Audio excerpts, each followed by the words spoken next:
하나님 말씀은 베드로전서 1장 13절에서 25절까지의 말씀입니다. 베드로전서 1장 13절에서 25절까지의 말씀. 다 찾으신 줄 알고 저와 함께 한 절 한 절 교독하도록 하겠습니다. 제가 한 절 읽고 여러분들이 한 절 읽으시고 우리 마지막 절은 합독하도록 합니다. 13절 제가 먼저 읽습니다. 그러므로 너희 마음의 허리를 동이고 근신하여 예수 그리스도께서 나타나실 때 너희에게 가져다 주실 은혜를 온전히 바랄지어다.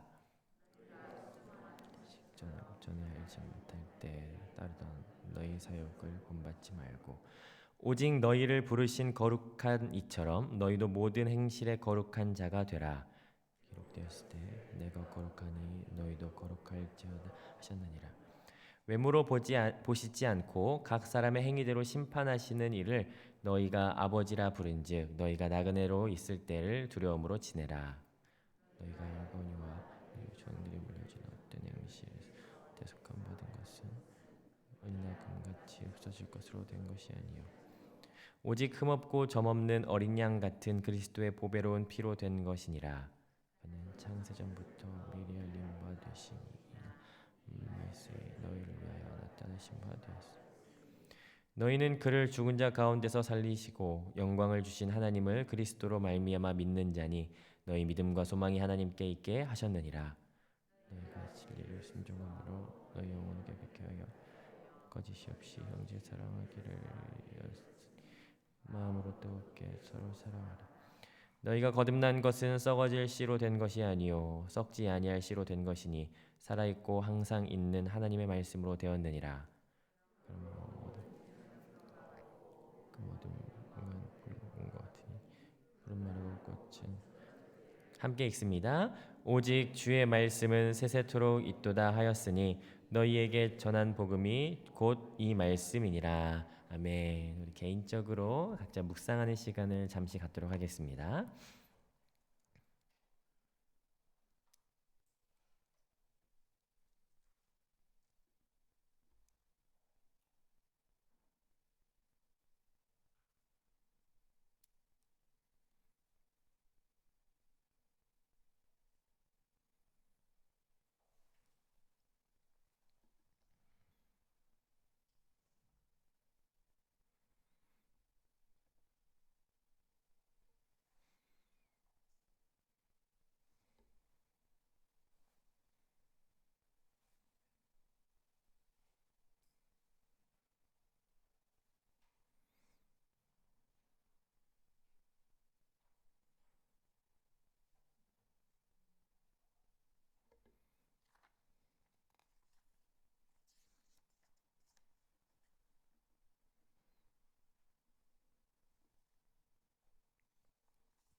저와 같이 함께 본문을 살펴보도록 하겠습니다. 베드로전서를 살펴보니까요. 이 베드로전서의 시대와 지금 우리가 살고 있는 시대는 매우 비슷하지 않나 싶습니다. 왜냐하면 지금 이 당시에 베드로전서의 이 수신자들, 이 당시 이 사람들이 살고 있는 시대적 정황을 좀 살펴보니까 이들의 박해와 어떠한 핍박이 그렇게 막 극대화되는 그런 시대는 아니었지 않나 싶습니다. 지금 우리가 겪고 있는 것처럼 아직은 숨어서 예배하는 시대는 아닌 것 같고, 예배를 하고 모임과 공동체적 생활을 하고 있지만 그러나 여전히 그들에게는 고난이 있었던 그런 시대. 이를테면은 2장 12절에 보니까 너희들이 악행한다고 비방하는 자들이 있었던 것 같고요. 그리고 3장 16절에 보니까 선행을 행함에도 불구하고 그 선행에 대하여 욕하고 비방하는 자들이 있었던 것 같습니다. 환영받지 못하는 시기, 비난, 어떤 적대시하는 그런 상황들이 있는 것 같아요. 그러면 이 지금 우리가 살고 있는 이 시대만 본다 하더라도 지금 연일 뉴스에서 뭐 보도되는 그런 상황들을 볼 때 그리스도인이라고 하는 어떤 명분 때문에 우리가 많이 지탄을 받고 비난을 받고 있는 그런 시대, 우리가 선행을 행하지만 그 선행이 감추어지고 악행만 드러나는 뭐 그런 시대를 살고 있는 모습과 매우 흡사하지 않나. 그래서 이 베드로전서가 우리에게 주시는 말씀이 좀 더 친숙한 것 같고, 그러면 어떻게 행해야 될 것인가, 이런 부분에 있어서 좀 주목해 보았으면 좋겠습니다. 베드로전서가 주로 이렇게 이야기하고자 하는 내용은요, 이러한 고난의 시대, 우리가 환영받지 못하고 적대시 당하는 그런 상황 가운데 그렇다면 그리스도인 성도는 어떻게 살아갈 것인가, 동일하게 우리는 이 시대 속에서 그리스도인으로서 어떻게 살아가야 할 것인가 라고 하는 것을 우리에게 제시해 주고 있습니다. 구조를 잠시 살펴보면요, 1장 1절부터 1장 1, 2절과 5장 12, 14절 이렇게 머릿말과 맺은말을 제외하고 나서는 세 부분으로 나눌 수가 있을 것 같습니다. 그 세 부분으로 나눌 때마다 중간중간에 이 베드로가 사랑하는 자들아라고 하는 그 문장이 그 전환점이 되는데요. 2장 11절과 4장 12절에 등장합니다. 그래서 그 분기점으로 해서 세 부분으로 나눌 수 있을 것 같아요. 그러면 이 고난의 때 어떻게 지낼 것인가라고 하는 메시지를 우리에게 준다라고 했는데, 고난의 때에 주는 메시지는 분명합니다. 일단 첫 번째로는요, 고난을 당하는 너희들이 누구인가가 분명해야 됩니다. 그리고 두 번째로는 고난을 그러면 어떻게 받아들일 것인가, 이게 이제 두 번째 고난에 대한 접근하는 방식인데요. 이 두 가지 방식이 이 세 단락 안에 다 들어 있습니다. 먼저 첫 번째 단락에는 너희는 누구냐? 너희는 누구냐?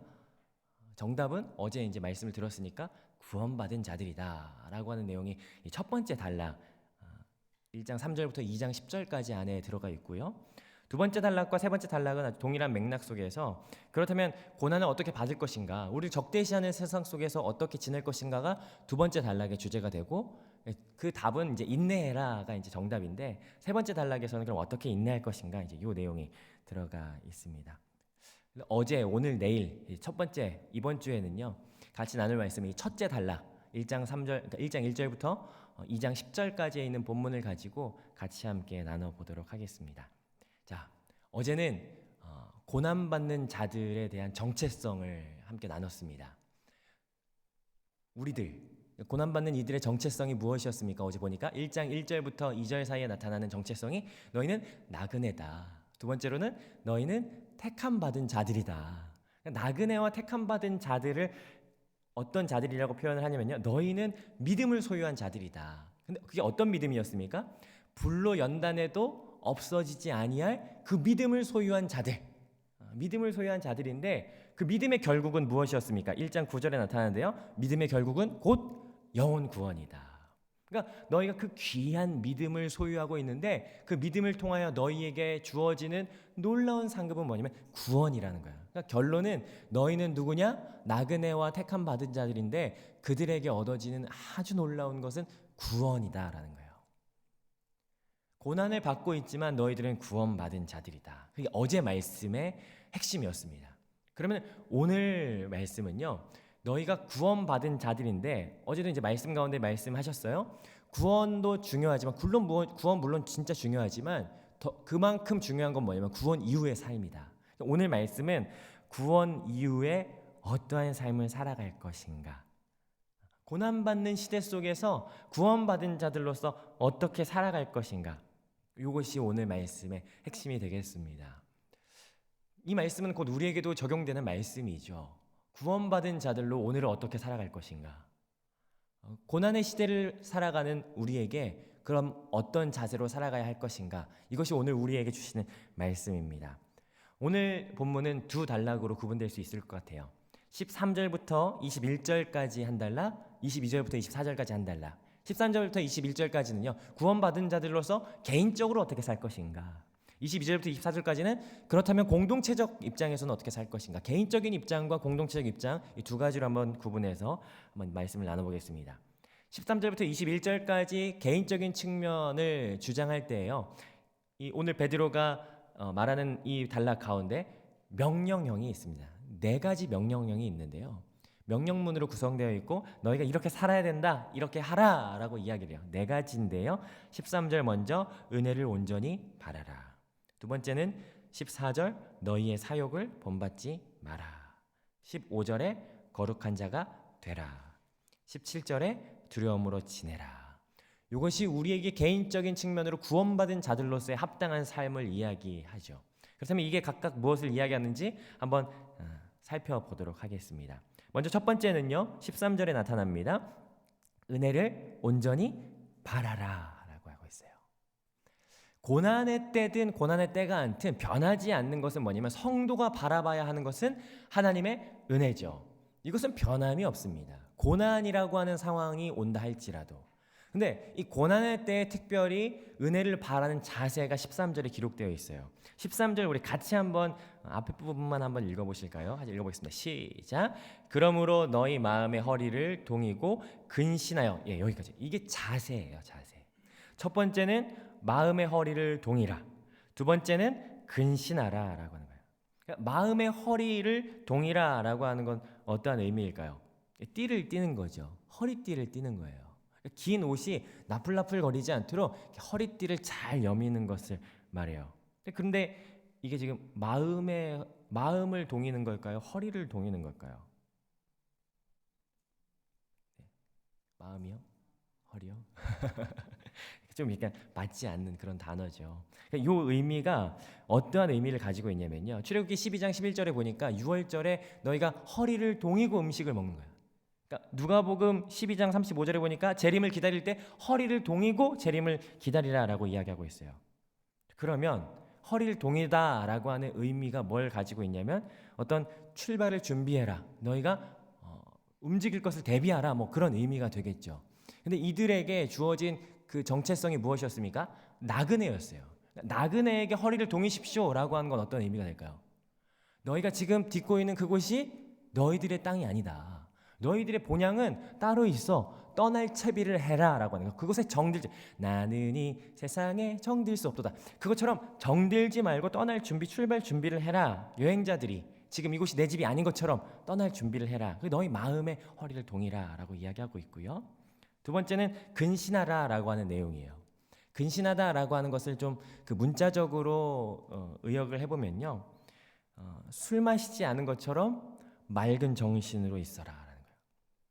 흐릿하지 않게 분명하게 바라봐라라는 거야. 하나님의 은혜를 바라볼 때 너희가 이 땅에 안주하지 말고 저 하늘의 것을 바라보는 그 관점을 가지고, 그리고 너희가 흐릿하게 취한 것처럼 있는 것이 아니라 또렷하게 은혜를 바라봐라라고 하는 거예요. 은혜를 바라보는 자세. 하나님께서는 우리에게 은혜를 부어주십니다. 우리가 성도의 삶을 살아갈 때 하나님께서 우리에게 은혜를 부어주시는 방편은 3가지가 있어요. 말씀과 기도와 성례를 통해서 하나님께서는 우리에게 은혜를 베풀어 주세요. 우리는 늘 그 은혜를 베풀어 주신 그 은혜의 수단, 은혜의 방편을 늘 바라봐야 해요. 말씀을 읽어야 해요. 말씀을 가까이 해야 해요. 기도를 해야 해요. 성례를 할 때마다 하나님께서 우리에게 부어주신 은혜를 사모해야 합니다. 그리할 때 하나님께서는 늘 우리에게 후히 주시는 그 하나님의 성품대로 우리에게 은혜를 부어주신다라는 사실입니다. 오늘 하루도 하나님께서 부어주시는 그 은혜를 갈망하십시다. 하나님, 나에게 은혜를 부어주십시오. 고난의 때를 살아가는 이 때에 나 혼자 설 수 없기에 오늘도 주님께서 부어주신 은혜를 갈망합니다. 나에게 은혜를 부어주십시오. 그렇게 바라보는 여러분 되시기를 주님의 이름으로 축복합니다. 두 번째는요, 너희 사욕을 본받지 말라라고 이야기하고 있어요. 14절인데요. 사욕은 뭘 이야기하냐면요, 예수님 알기 전에 살던 상태, 내가 하고 싶던 대로 살았던 그 행동, 그걸 너희들이 다시 바라지 말라라고 이야기하는 거예요. 우리는 구원받은 자들이에요. 그러니까 구원 이후에, 예수님을 만난 이후에 우리가 좋다고 하던 모든 것들이 이제는 의미 없고 배설물처럼 여겨지는 그런 상태인데, 그걸 다시 좋다고 여기지 마, 그걸 다시 가깝게 여기지 마라고 하는 거죠. 그 말은 즉 어떠한 의미와 같을까요? 우리가 우리의 육신이 좋아하는 대로 살아가는 것이 아니라 우리 안에 계신 성령께서 성령의 소욕대로 행하라라고 하는 말과 같은 말이죠. 그러기 위해서는 우리가 어떻게 해야 할까요? 늘 성령의 충만함을 힘입어야 한다라는 사실입니다. 왜냐하면 내 안에서 나를 주장하시는 분이 성령 하나님이시기 때문에, 성령 하나님께서 내 안에서 주장하시고 성령 하나님께서 나를 이끄시는 방향은요, 거룩한 삶입니다. 내가 성령에게 이끌릴 때에는 거룩한 것에 자연스럽게 갈 수밖에 없어요. 왜냐하면 우리 안에 성령께서는 거룩한 분이시기 때문이죠. 그렇기 때문에 세 번째 주장합니다. 15절인데요. 거룩한 자가 되라. 하나님의 은혜가, 우리 안에 계신 성령께서 우리를 인도하는 그 성화의 삶으로 초대하는 거죠. 누구처럼요? 하나님께서 내가 거룩하니 너희도 거룩하라 말씀하신 것처럼. 우리의 본성은 사실 약해요. 하나님께서 은혜를 부어주세요. 그래서 우리는 그 은혜를 맛보며 살아갈 수 있어요. 근데 그걸로 끝이 아니에요. 여기에서 거룩한 자가 되라라고 하는 것은 명령하는 거거든요. 우리에게 그렇게 노력해라라고 하는 거예요. 하나님께서 우리를 이끄시지만 우리의 본성은 늘 반대로 역행하기를 좋아하기에 우리 스스로도 노력해야 합니다. 하나님의 이끄심과 그 이끄심에 따라 순종하고자 하는 삶, 거룩한 방향으로 나아가고자 하는 삶, 하나님 앞에 나의 삶을 내어 맡기는 삶, 하나님과 동행하는 삶, 우리의 노력도 반드시 필요하다라는 것이죠. 네 번째, 그런 자들에게 네 번째는 17절에 나와 있는데요. 두려움으로 지내라라고 하는 거예요. 특별히 이 17절을 보니까 17절 같이 한번 읽어보시겠습니까? 시작.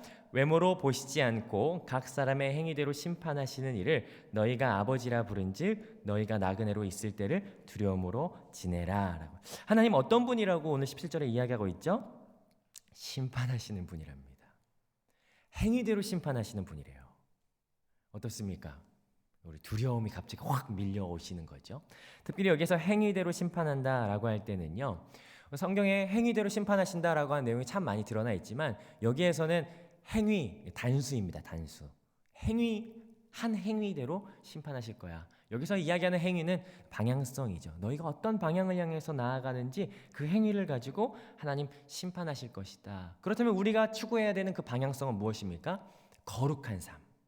거룩한 삶을 향하여 나아가는 그 행위가 우리 안에 있어야 된다는 거예요. 그렇지 않을 때 하나님께서 심판하시겠다라고 하는 건데, 이 이야기를 들었을 때 그 마지막에 나오는 두려움으로 지내라라고 하는 그 말씀이 우리에게 때로는 그냥 공포감을 주고 겁에 질린 채로 이렇게 막 눌려서 살아가게 만들기도 합니다. 근데 이 공포감을 주는 단어가 아니고요.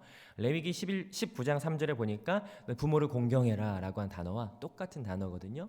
그러면은 이 단어가 이야기하는 건 뭐냐면 우리가 하나님 아버지로 부르는 것처럼 두려움으로 지내라는 것은 달리 말하면 경외하며 지내라, 공경하며 지내라라고 하는 말과 같은 이야기입니다.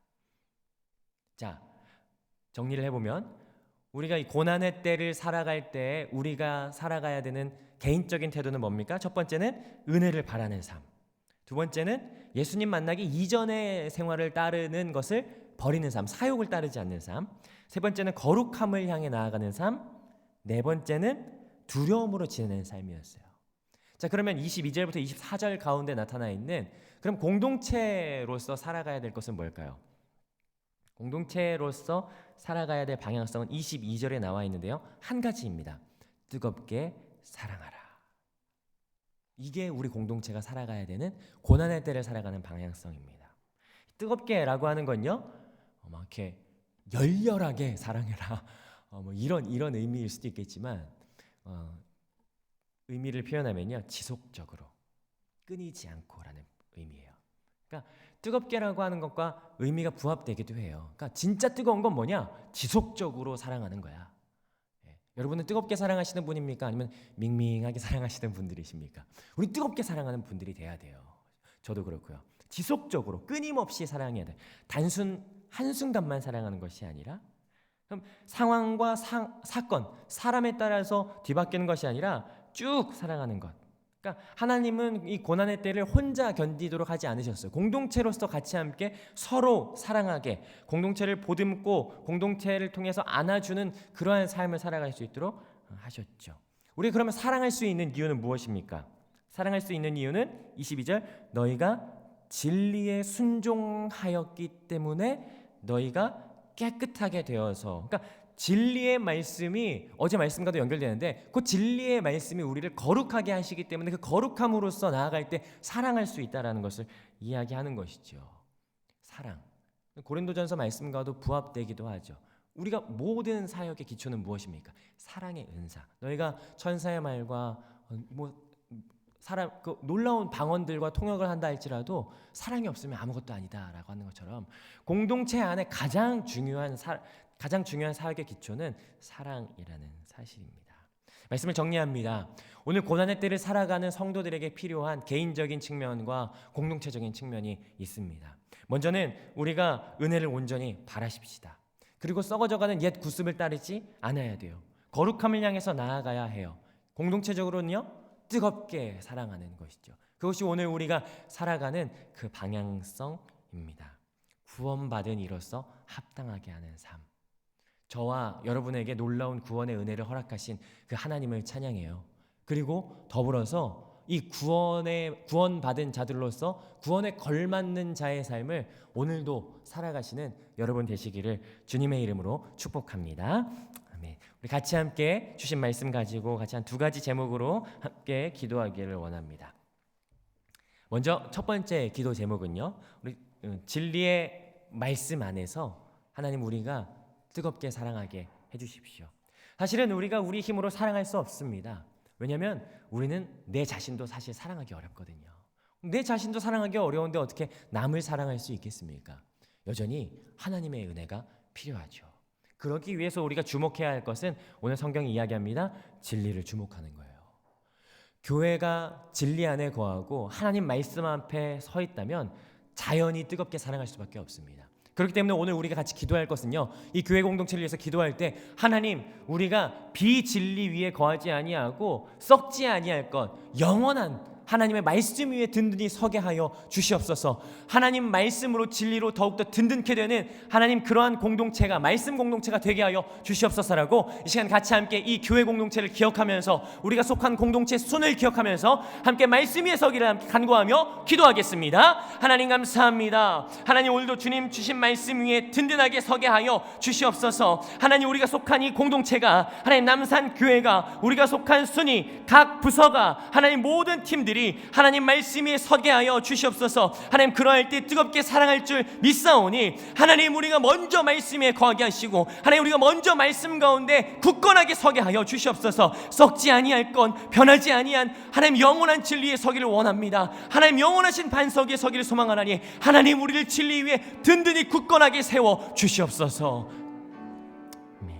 한 번 더 기도할 때 나를 주님 앞에 올려드리며 한 번 더 기도하기를 원합니다. 고난의 때를 살아가는 성도의 방향성은 가장 먼저 필요한 것은 하나님의 은혜를 구하는 것입니다. 오늘도 우리가 살아갈 때 나 혼자 설 수 없어요. 하나님의 은혜가 여전히 우리 가운데 필요해요. 그러하기에 근신하여서 하나님 우리가 허리띠를 동이고 온전히 하나님의 은혜를 바라보게 하여 주시옵소서. 하나님 우리에게 은혜를 부어주시옵소서. 나 혼자 설 수 없습니다. 하나님의 은혜를 구하며 오늘 이 시간에 같이 함께 기도하시고요, 각자의 제목으로 같이 함께 기도하며 나아가도록 하겠습니다.